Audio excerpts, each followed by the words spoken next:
Olá, vamos à conversa desta quarta-feira, 1º dia de julho, Dia Mundial da Arquitetura. Só para lembrar que as cidades ficam bonitas por causa dos arquitetos. Eles dão um toque de arte, aí o prédio, em vez de ser um caixote sem graça alguma, se transforma numa obra de arte, fica bonito de se ver.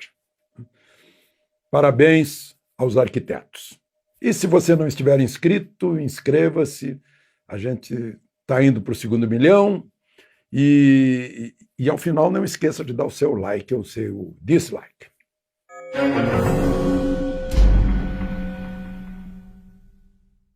Bom, hoje a Câmara Federal confirmou em primeiro turno a votação do Senado sobre adiamento da eleição deste ano. Tem que ver um segundo turno, né? São necessários, no mínimo, 308 votos, porque tem que mudar a Constituição. E houve 402 votos, então quase 100 votos a mais. 90 foram contra. Então, lembrando, primeiro turno da eleição municipal, deve ser aprovado o segundo turno, claro, o segundo turno de votação. O primeiro turno da votação da eleição será no feriado, 15 de novembro, dia da República, e depois, onde houver segundo turno, no dia 29, com que, então, a propaganda eleitoral vai começar lá pelo, se não me engano, dia 10 de outubro. Bom, pelo menos adiou também a propaganda eleitoral. E numa outra votação, aliás, numa outra decisão, né, Alexandre de Moraes, o ministro do Supremo, pediu mais meio ano, 180 dias, 6 meses, para o inquérito do fim do mundo, como chamou o seu colega, quase decano, ministro Marco Aurélio. O que significa isso? Que até agora não achou nada, precisa de mais tempo para procurar, né? Mas isso não impediu que ele prorrogasse uma prisão temporária de um jornalista, Oswaldo Eustáquio. Um jornalista está preso. Sim. Jornalista premiado, inclusive, né? De destaque em reportagens investigativas, está preso. Pois é, hoje eu vi também a notícia de que o que reviraram numa chácara aqui perto de Brasília deixaram os pertences pessoais das pessoas assim em petição de miséria, né? Por quê? Porque a chácara estaria homiziando extremistas. Será que os extremistas fizeram em Brasília? Tocaram fogo em alguma coisa, cortaram alguma garganta, jogaram alguma bomba? Não aconteceu nada.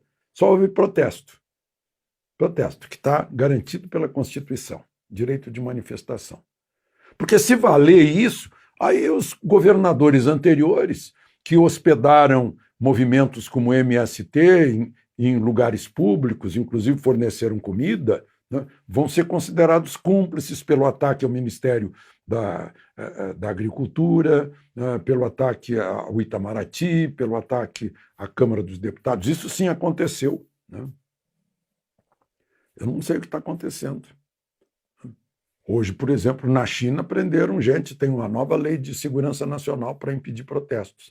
Cuba houve prisões hoje também porque fizeram um protesto contra a morte de uma pessoa na rua por parte da polícia. Tá muito estranho, muito estranho. Bom, a propósito, né,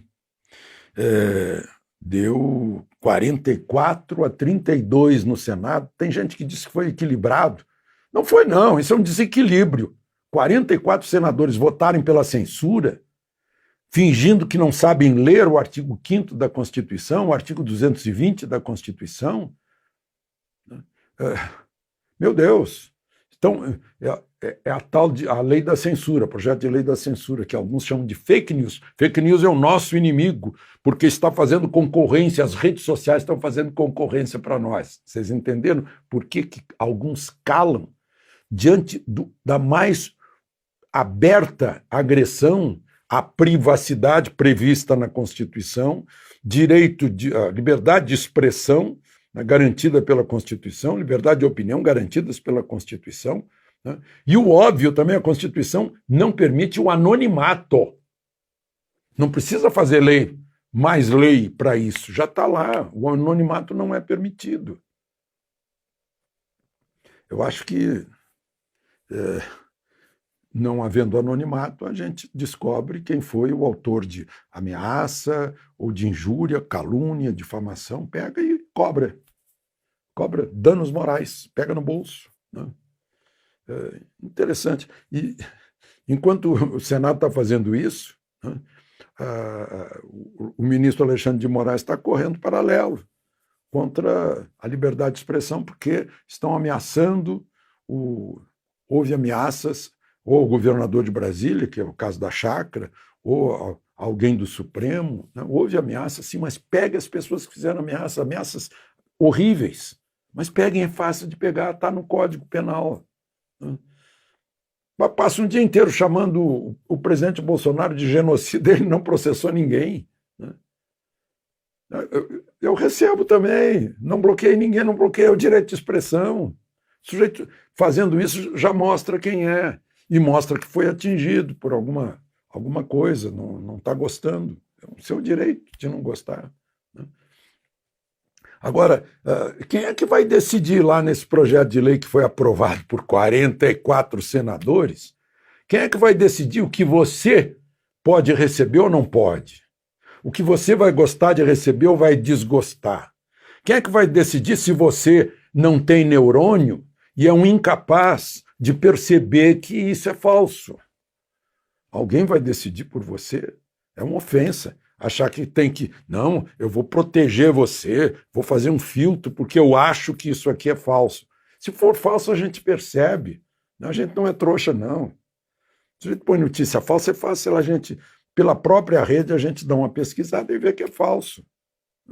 Eu não vou receber informação aqui e não vou checar. Né? Aí alguns vão dizer assim, poxa, mas não checaram, o Palácio do Planalto não checou o currículo do ministro da Educação, que não foi. Né? Falei ontem, né, da nota que saiu segunda à noite, mas os jornais só deram hoje de manhã, demoraram a ler a nota. Mas, enfim, é profundamente deselegante alguém, um professor, né, que é chamado para ser ministro da Educação, que apresenta um currículo, vamos duvidar do currículo dele, né, vamos investigar. Imagina se duvidasse. Vocês já imaginaram a gritaria que ia dar, né? Estão investigando, só porque ele é Silva, né? Ia ter uma coisa assim. Né? Mas, enfim, é preciso... Se a pessoa é chamada para um cargo de confiança, é preciso confiar. Né? Mas aconteceu. Né? Somos todos humanos. Aconteceu. Bom, vamos em frente. Eu queria me referir aí a uma nova demanda de imóveis, porque eu já falei disso aqui, tá? Quando eu falei do futuro do Brasil, que é o campo, a agricultura, né, eu mencionei que até as pessoas estão se mudando para o interior, onde há mais espaço para respirar, né? Há mais distância entre as pessoas, né? É uma herança aí dessa neurose do coronavírus, né? Então eu vi aqui dados do Imóvel Web, a procura de apartamentos com varanda para a pessoa sentar lá, pegar sol e pegar vitamina D, respirar ar puro, subiu 128%. A demanda por casa com quintal subiu 96%. E a demanda por uma residência rural subiu 25%. Interessante. Bom, eu queria me referir, eu estava revendo aquele nosso encontro, aquela live de sábado. Vejam só, foram distribuídas em Belém, né, só pela Unimed Belém, 55 mil doses de cloroquina. Não tinha mais a hidroxicloroquina, estavam receitando o disulfato de cloroquina. Né? Ou seja, a mesma cloroquina que se usa há 80 anos lá na região amazônica contra a malária. Teve zero reação adversa. Zero. Ninguém que recebeu, nenhuma família que recebeu relatou alguma arritmia. Né? Inclusive em Anajás. Anajás é o lugar onde mais tem malária. Todo mundo usa cloroquina por lá, praticamente. E nunca houve registro em Anajás, dessas últimas décadas, da tal de arritmia cardíaca. Só para registrar, isso é dito por uma diretora da Unimed lá de Belém, que acabou perguntando, né, a doutora Vânia Brilhante, onde estávamos? Esses anos todos que usávamos a cloroquina, onde estávamos? Estávamos na Lua porque agora virou perigoso? Quem é que está botando na nossa cabeça isso? Aí eu fico perguntando qual é o pior, né? Se é o corona ou se é o factoide, se é a mentira com alguma intenção. E, por último, eu acho que muita gente ouviu a doutora Raíssa Soares, de Porto Seguro, fazendo um apelo dramático, e eu mencionei aqui, ao presidente da República, porque lá está faltando a cloroquina. Os municípios limítrofes e do sul da Bahia estão se dirigindo para lá para tratamento. Né? O presidente ouviu e ligou para ela. Né? Ela deve ter levado um susto e vai receber a cloroquina. Queria terminar com esse registro, porque está cheio aí de médicos e médicas que são heróis nessa guerra. E como estamos em guerra, temos que usar a munição de que temos. Né? E essa munição está aí à disposição, e quando não houver, a gente tem que botar a boca no mundo, como fez a doutora Raíssa Soares. De Brasília, Alexandre Garcia.